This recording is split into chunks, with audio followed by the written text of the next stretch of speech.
नमस्कार दोस्तों, आज की कहानी बहुत इंटरेस्टिंग सी है। हमारी कहानी जो होती है वो हमेशा सच्ची घटना पर आधारित होती है, तो आप इसे ध्यान से ज़रूर सुने।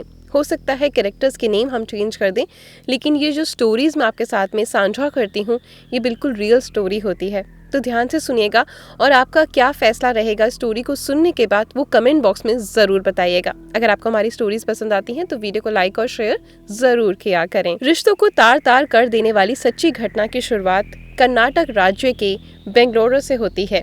यहीं के राजानगर क्षेत्र में दिलीप अपीयर्स के मालिक जय कुमार जैन अपने पूरे परिवार के साथ रहा करते थे। जय कुमार जैन पेशे से एक टेक्सटाइल बिजनेस चलाते थे। उनके छोटे परिवार और खुशियों से भरे जीवन में उनकी पत्नी पूजा के अलावा एक 15 वर्षीय बेटी रिया और रिया से एक छोटा बेटा भी था। जय कुमार जैन का टेक्सटाइल वाला बिजनेस काफी अच्छा चल रहा था। यही कारण था कि जय कुमार जैन के पास पैसों की कोई कमी नहीं थी। परिवार के सभी लोगों की ख्वाहिश जय कुमार जैन पूरी करते थे। आसपास के लोग जय कुमार जैन को देखकर वैसी ही जिंदगी जीने की तमन्ना रखते थे। मगर आज के समय में देखा जाए तो जिस घर में अच्छे रिश्ते हैं उस घर में पैसा नहीं है, और जिस घर में पैसे की कोई दिक्कत नहीं उस घर में रिश्तों के बीच कड़वाहट भरी रहती है।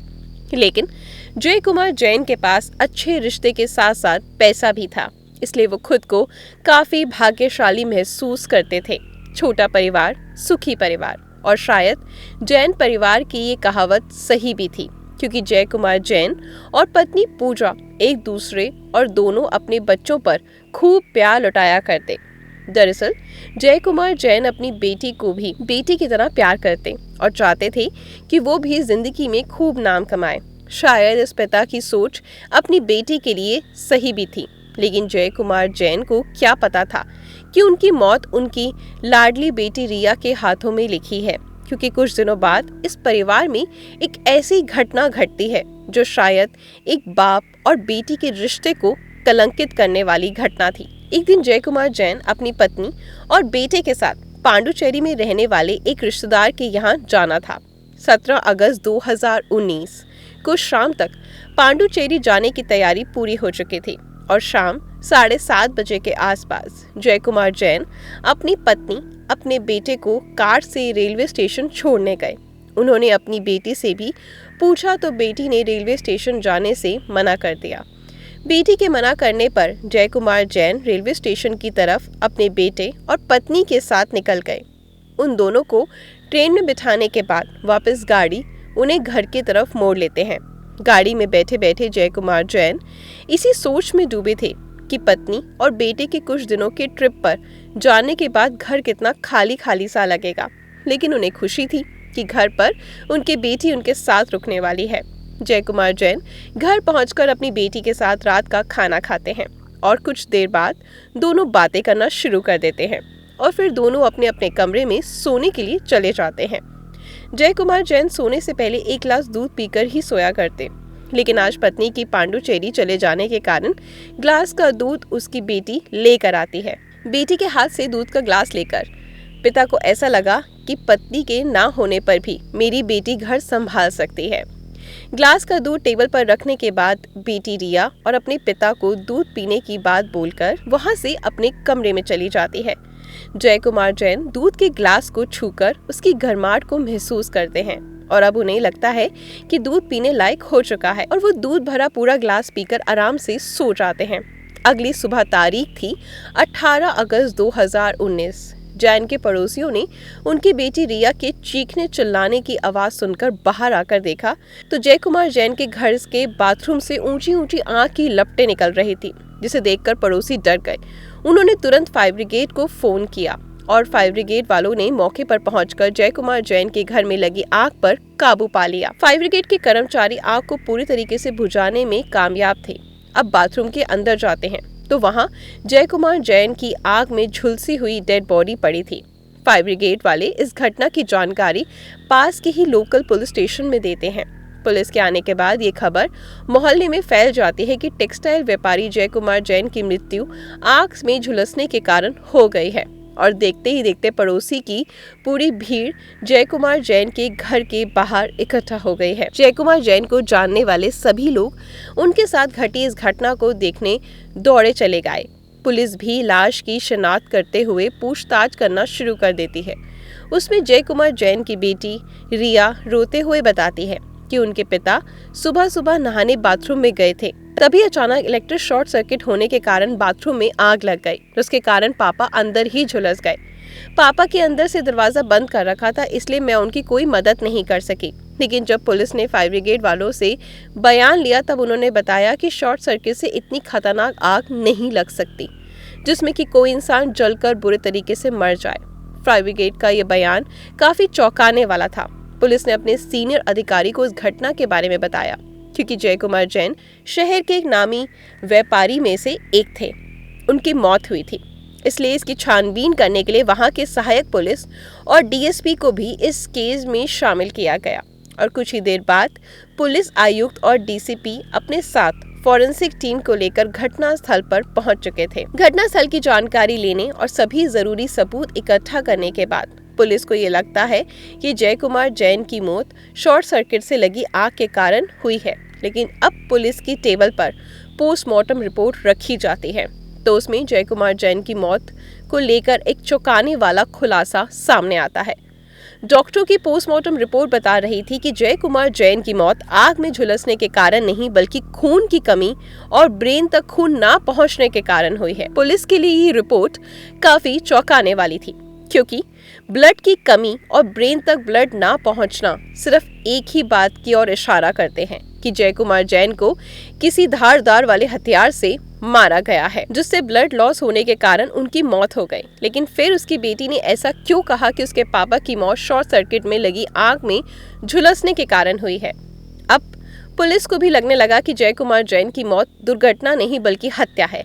किसी ने काफी चालाकी से इस हत्या को अंजाम दिया है, क्योंकि जय कुमार जैन की बेटी रिया का बयान पोस्टमार्टम रिपोर्ट से बिल्कुल भी मैच नहीं हो रहा था। इसलिए पुलिस इस केस की छानबीन और गहराई से करना शुरू करती है। सूत्रों के अनुसार बताया जाता है कि जब पुलिस की फॉरेंसिक टीम दोबारा रिया के घर गई तो वहां के सोफे से कुछ ब्लड रिपोर्ट मिले, जिसे साफ किया गया। फॉरेंसिक टीम इस रिपोर्ट पर जब पुलिस की नजर पड़ती है तो पुलिस का और भी शक गहरा हो जाता है कि जय कुमार जैन के साथ जरूर कुछ गलत हुआ था। पुलिस ने लोगों से पूछताछ के दौरान जय कुमार जैन के बारे में इतना कुछ सुना था कि पुलिस के मन में जय कुमार जैन की एक अच्छी छवि बन चुकी थी और पुलिस वाले भी एक अच्छे व्यक्ति की हत्या करने वाले हत्यारे को जल्द से जल्द पकड़ना चाहते थे ताकि उसे सजा दे सके। पुलिस अभी भी पड़ोसियों से पूछताछ करने में लगी हुई थी। तभी पुलिस को एक चौंकाने वाली बात पता चलती है। कुछ लोग पुलिस को बताते हैं कि जय कुमार जैन की बेटी गुपचुप तरीके से पड़ोस में रहने वाले प्रवीण नाम के एक लड़के से चक्कर चल रहा था। पुलिस को जब रिया और प्रवीण के प्रेम संबंधों के बारे में पता चलता है तो पुलिस को ये बात बेवकूफ़ी भरी लगती है, लेकिन पुलिस जय कुमार जैन से जुड़े हर पहलू को टटोलना चाहती है। इसलिए उसने पड़ोस में रहने वाले प्रवीण से भी पूछताछ करना शुरू कर दिया। पूछताछ में रिया के साथ प्रवीण भी इस बात में हामी भरता है कि जब रिया के पिता के साथ दुर्घटना हुई तो वो रिया के घर पर ही था। पुलिस को अब तक ये मामूली सा प्रेम संबंध लग रहा था, लेकिन उसके तार जय कुमार जैन की मौत से जुड़े हो सकते थे। पुलिस इतना तो समझ चुकी थी कि जय कुमार जैन की हत्या में कहीं ना कहीं रिया और प्रवीण शामिल है। इसलिए पुलिस ने रिया और प्रवीण दोनों के फोन हिरासत में लेकर उसकी कॉल डिटेल्स और फोन लोकेशन पता करने लगी। दोनों के फोन से ऐसे कई सारे सबूत हाथ लगते हैं जिसे देखकर पुलिस भी चौंक जाती है। पोस्टमार्टम रिपोर्ट और दोनों के फोन कॉल डिटेल देखने का पुलिस का शक यकीन में बदल गया कि जय कुमार जैन की हत्या की गई है और हत्या के पीछे कोई और नहीं बल्कि उनकी 15 साल की बेटी और उसका बॉयफ्रेंड प्रवीण शामिल था। पुलिस मौजूदा सबूत के तौर पर प्रवीण और रिया दोनों को गिरफ्तार कर लेती है, लेकिन दोनों अभी भी इस बात पर अड़े थे कि हत्या में उन दोनों का कोई हाथ नहीं। लेकिन पुलिस ये जानती थी कि इन्हीं दोनों ने मिलकर इस हत्या को अंजाम दिया है। बस यही थी तो उसने सच उगलवाने का अब पुलिस अपने पूछताछ का तरीका बदलते हुए दोनों को अलग अलग कमरों में लेकर जाती है। क्योंकि रिया नाबालिग थी, इसलिए उससे ज्यादा सख्ती से पूछताछ नहीं की जा सकती। लेकिन प्रवीण 19 साल का था, इसलिए पुलिस ने उससे सख्ती से पूछताछ करना शुरू कर दिया। पुलिस के डंडे को देखकर प्रवीण डर जाता है और वो सच कबूल कर लेता है। साथ ही प्रवीण इस हत्याकांड में रिया का भी नाम पुलिस के सामने रख देता है। रिया को जब पता चलता है कि प्रवीण ने अपने जुर्म कबूल कर लिया है तो वो भी टूट जाती है और पुलिस के सामने अपना जुर्म कबूल कर लेती है। हैरान करने वाली बात तो ये थी कि पुलिस ने इस केस में अपना पूरा समय देकर इसे महज 24 घंटों में ही सॉल्व कर दिया और पुलिस की पूरी छानबीन में रिया और प्रवीण को इस हत्या का दोषी बताया गया। लेकिन सवाल तो ये है कि अभी तक आपके मन में होगा कि आखिर इन दोनों ने इस घटना को अंजाम क्यों और कैसे दिया। तो चलिए एक भले इंसान जय कुमार जैन को जान से मारने की पीछे की सारी कहानी को सच्चाई तरीके से जानते हैं। कुमार जैन की बेटी रिया बेंगलोर शहर के ही एक इंटरनेशनल स्कूल में पढ़ा करती थी। रिया को प्यार करने वाला प्रवीण भी उसी स्कूल में पढ़ा करता था। प्रवीण के पिता एक प्राइवेट कंपनी में जॉब करते थे, लेकिन कुछ समय पहले ही कंपनी ने उन्हें कुछ पैसे देकर कंपनी से निकाल दिया। प्रवीण के पिता की नौकरी तो चली गई थी, लेकिन कंपनी ने उन्हें अच्छे खासे पैसे दिए थे। प्रवीण के पिता उन सारे पैसों को अपने बेटे के नाम से बैंक में जमा करा दिया और उस पैसे को अपने बैंक के ब्याज से घर का खर्च भी चला रहे थे। इधर रिया और प्रवीण पहले तो कॉलेज में मिले और जब उन्हें पता चला कि रिया उसी के घर के आसपास से स्कूल आती है तो फिर उन दोनों में दोस्ती हो गई। ये दोस्ती धीरे धीरे प्यार में बदल गई। लेकिन बात कुछ अजीब थी कि प्रवीण रिया से 3 साल बड़ा था। रिया अभी 10वीं क्लास की स्टूडेंट थी, वहीं प्रवीण 10वीं क्लास पास करके शहर के एक प्राइवेट कॉलेज में बीकॉम कर रहा था। इधर रिया का स्कूल के कॉलेज से थोड़ा दूर था, इसलिए दोनों का मिलना जुलना कम ही हो पाता था। लेकिन फिर भी प्रवीण समय निकाल कर उससे मिलने चला जाता। जिस दिन मिलने का प्लान नहीं बन पाता तो वो दोनों फोन पर ही बात कर लिया करते। अक्सर घर पर रिया प्रवीण से फोन पर या फिर चैट पर बातें किया करती। पिता जय कुमार जैन अपनी बेटी के लंबे लंबे फोन कॉल से भी थोड़ा चिंतित होने लगे, लेकिन फिर भी जय कुमार जैन अपनी बेटी पर दबाव नहीं डालते। शायद उन्हें अपनी बेटी पर भरोसा था, लेकिन लगातार फोन पर बात करने के कारण जय कुमार जैन को शक हुआ और जब उन्होंने रिया के फोन कॉल वाले लड़के के बारे में पता लगाया तो पता चला कि वो लड़का उन्हीं के पड़ोस में रहने वाला प्रवीण कुमार है। जिसके बाद जय कुमार जैन ने रिया को काफी हिदायत दी और उसे उस लड़के से दूर रहने के लिए कहा। लेकिन पिता के मन में अपनी बेटी के लिए प्यार उसे कमजोर कर रहा था, इसलिए पिता ने रिया को आराम से समझाने की कोशिश करी। लेकिन शायद रिया की जिंदगी में पिता की एडवाइस की कोई जरूरत ही नहीं थी, इसलिए पिता के लाख समझाने के बाद भी चुप चुप कर मिलती रही और बातें करती रही। रिया भले ही 15 साल की थी, लेकिन उसका शरीर एक मैच्योर लड़की की तरह था, इसलिए रिया सुंदर भी दिखती थी। अक्सर उसकी सहेलियां भी उसकी तारीफ किया करती। रिया को अपने परिवार का दबाव बिल्कुल भी पसंद नहीं था। स्कूल में अपने दोस्तों के साथ वो हमेशा पढ़ाई लिखाई में ज्यादा फैशन, मॉडलिंग, हॉट लुक वाले कपड़ों के बारे में ज्यादातर बातें किया करती। अब तक पिता को अपनी लड़की यानी अपनी बेटी पर काफी गर्व हुआ करता, लेकिन एक दिन रिया ने कुछ ऐसा कारनामा किया जिसके बाद पिता को अपनी परवरिश पर ही शक होने लगा। दरअसल वो घर से झूठ बोलकर अपने बॉयफ्रेंड प्रवीण के साथ 5 दिनों के लिए बॉम्बे ट्रिप पर चली गई और वहां जाकर उसने खूब सारी मस्ती करी, खूब सारी फोटो शूटिंग करवाई और हॉट कपड़ों में मॉडलिंग कंपटीशन में भाग भी लिया। ये बात केवल रिया की मां पूजा को ही पता थी, लेकिन बेटी के घर में ना होने के कारण जय कुमार जैन जब पूछने लगे तो पूजा को भी मजबूरन होकर बताना पड़ा कि रिया बॉम्बे गई है। और जब रिया बॉम्बे से वापस लौटी तो जय कुमार जैन को काफी गुस्सा आया और उन्होंने अपनी बेटी की पिटाई भी करी, उसका मोबाइल भी छीन लिया। दरअसल पिता को यही बात पता थी कि रिया अपनी सहेलियों के साथ बॉम्बे गई है, लेकिन जब जय कुमार जैन ने उसकी सहेलियों को फोन किया तब उसकी सहेली ने बताया कि रिया उनके साथ नहीं बल्कि अपने बॉयफ्रेंड प्रवीण के साथ बॉम्बे गई है। उसके बाद उनका गुस्से से वो लाल हो गए और उसने अपनी बेटी की पिटाई करी।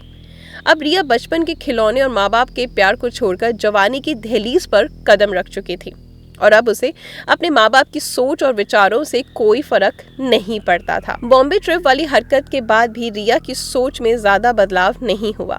माँ बाप हमेशा अपनी बेटी रिया की फिक्र में डूबे रहते और उसे सुधारने के लिए कभी भी प्यार से तो कभी डांट से उसे समझाते, लेकिन रिया अपने माँ बाप की चिंता से बेफिक्र होकर हर पल केवल प्रवीण के बारे में सोचती और वो किसी भी हालत में प्रवीण से दूर नहीं होना चाहती। उधर ऐसा कुछ हाल था कि प्रवीण भी रिया के प्यार में पागल हो चुका था। रिया पर पाबंदी लगने के बाद वे छुपकर किसी मॉल या साइबर कैफे में प्रवीण से मिलने जाया करती। जब जय कुमार जैन ने अपनी बेटी रिया का मोबाइल छीन लिया तब प्रवीण ने उसे दोबारा नया लाकर दे दिया। चोरी छुपे प्रवीण से बातें करती, लेकिन पिता भी अपनी बेटी पर लगातार नजर बनाए हुए थे और एक दिन रिया का रात को फोन पर बात करते हुए उन्होंने पकड़ लिया। पकड़े जाने के बाद जय कुमार जैन ने उसे 1-2 थप्पड़ मारकर उसका मोबाइल छीन लिया और एक बार पिता का थप्पड़ और मोबाइल छीनने वाली बात रिया के दिल को लग गई और अब रिया के मन में अपने पिता के लिए प्यार नहीं बल्कि आक्रोश भर गया। रिया पिता की हिदायत और रोक टोक से परेशान हो गई थी। रिया ने अपनी सारी बातें प्रवीण से मिलकर बताई और रोते रोते प्रवीण को कहने लगी कि वो अपने पापा से परेशान हो चुकी है और मुझे अपनी आज़ादी चाहिए। पूछताछ में पुलिस के सामने ही रिया ने खुलासा किया कि जब से पिता ने उसके मोबाइल फ़ोन को छीना और उसे थप्पड़ मारा था, उस दिन से रिया अपने पिता को मारने की प्लानिंग कर रही थी।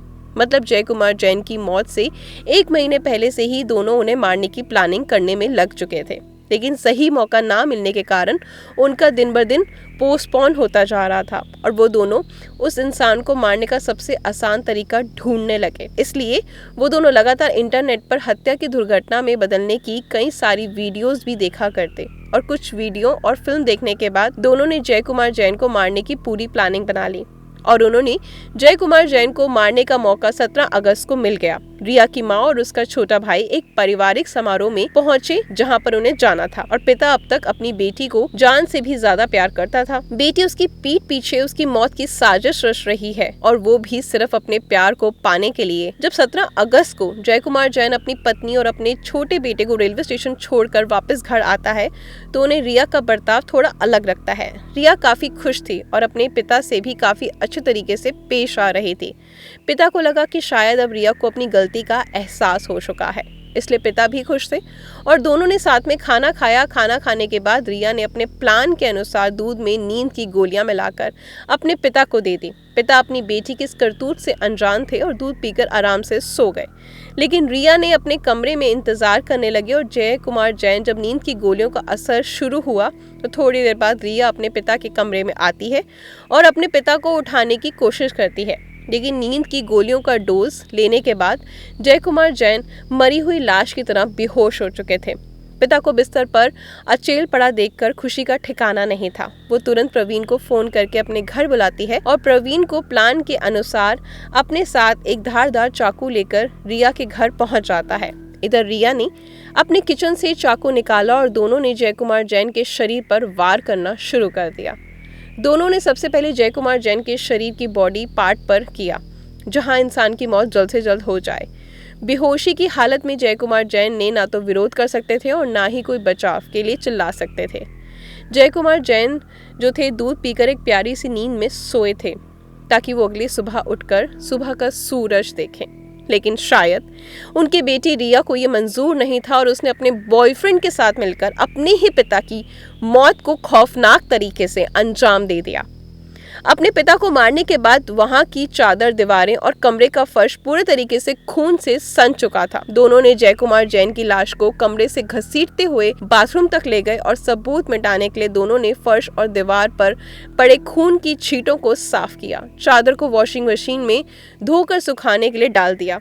कमरे की सफाई करने के बाद दोनों के सामने एक डेड बॉडी थी जिसे ठिकाने लगाना आसान नहीं था, इसलिए 18 अगस्त सुबह रिया घर से निकली और पेट्रोल से भरी 3 बोतलें लेकर वापस घर पहुंची और बाथरूम में पड़े पिता की पेट्रोल छिड़का और आग लगा दी। इस घटना की कहानी को सुनकर शायद विश्वास करना थोड़ा मुश्किल है कि कैसे एक बेटी अपने पिता को कितनी खतरनाक मौत दे सकती है, लेकिन बेटी ने जो किया वो शायद लोगों के मन में बाप बेटी के रिश्ते को कलंकित करने वाला था। खैर, जय कुमार जैन के शरीर पर पेट्रोल छिड़कने के बाद जब माचिस की तीली लगाई जाती है तो उनके शरीर से जाकर टकराई तो आंख की ऐसे लपटी उठने लगी जिसे देखकर जय कुमार जैन के पड़ोसी ने तुरंत ही फायर ब्रिगेड को फोन कर दिया। आग लगने की खबर दी उधर प्रवीण नाटक करते हुए जोर जोर से चिल्लाकर पड़ोसियों से मदद मांगना शुरू कर देता है और इस हत्याकांड को अंजाम देने के बाद लोग और पुलिस को एक झूठी कहानी सुनाई जाती है जिसमें रिया ने बताया कि शॉर्ट सर्किट होने के कारण बाथरूम में आग लगी जिससे पापा झुलसकर बाथरूम में ही मर गए। इस तरह दोनों ने हत्याकांड को दुर्घटना का रूप दे दिया। कुछ समय के लिए पुलिस वालों को ऐसा लग रहा था कि कोई हत्या नहीं बल्कि दुर्घटना है, लेकिन फॉरेंसिक टीम की जांच रिपोर्ट और पोस्टमार्टम रिपोर्ट के बाद पुलिस को दाल में कुछ काला लगा और केवल कुछ ही दिनों में पुलिस ने हत्या की गुत्थी को सुलझा दिया। जब पिता के अंतिम संस्कार में रिया को बुलाया गया तो उसने वहां आने से मना कर दिया, जिससे साफ साबित होता है कि रिया के मन में अपने पिता को मारने का कोई अफसोस या पछतावा नहीं। वहीं दूसरी तरफ प्रवीण के माता पिता को इस प्रेम प्रसंग के बारे में कोई जानकारी नहीं थी। प्रवीण ने भी अपने बयान में खुलासा किया कि उसने जय कुमार जैन को मारकर अपना बदला लिया, क्योंकि बेटी के पकड़े जाने के बाद उसने मुझे धमकी देते हुए कहा था कि रिया से दूर रहा करो। साथ ही प्रवीण बताता है कि जय कुमार जैन हमारे रिश्ते से खुश नहीं था, इसलिए अक्सर वो रिया को मारा करता, और ये बात प्रवीण को बिल्कुल भी पसंद नहीं थी। और अंत में प्रवीण ने रिया को अपने पिता की प्रताड़ना से बचाने का फैसला किया, और इस तरह दोनों ने मिलकर एक खौफनाक हत्याकांड को अंजाम दे दिया। पुलिस ने सारे सबूतों और गवाहों के आधार पर इस केस की चार्जशीट फाइल की और रिया को जुवेनाइल जस्टिस बोर्ड के कोर्ट के सारे सबूतों को और गवाहों के साथ पेश किया गया, और कोर्ट के आदेश के बाद रिया को बाल सुधार कारावास भेज दिया गया। लेकिन प्रवीण बालिग था और उसकी उम्र 19 साल थी, इसलिए उसे मजिस्ट्रेट के सामने पेश किया गया और सारे सबूत और गवाहों को देखते हुए प्रवीण को हत्या आरोपी बताते हुए उसे जेल भेज दिया गया। प्यार में पड़े दोनों ने एक भले इंसान की हत्या करने के लिए एक परफेक्ट मर्डर प्लान बनाया, लेकिन शायद उनकी किस्मत में जेल की रोटी लिखी थी। आज के लिए इस घटना में इतना ही। अगर आपको कहानी पसंद आई हो और अगर आपका क्या फैसला है इस कहानी को सुनने के बाद, कमेंट बॉक्स में जरूर बताइएगा। Good luck.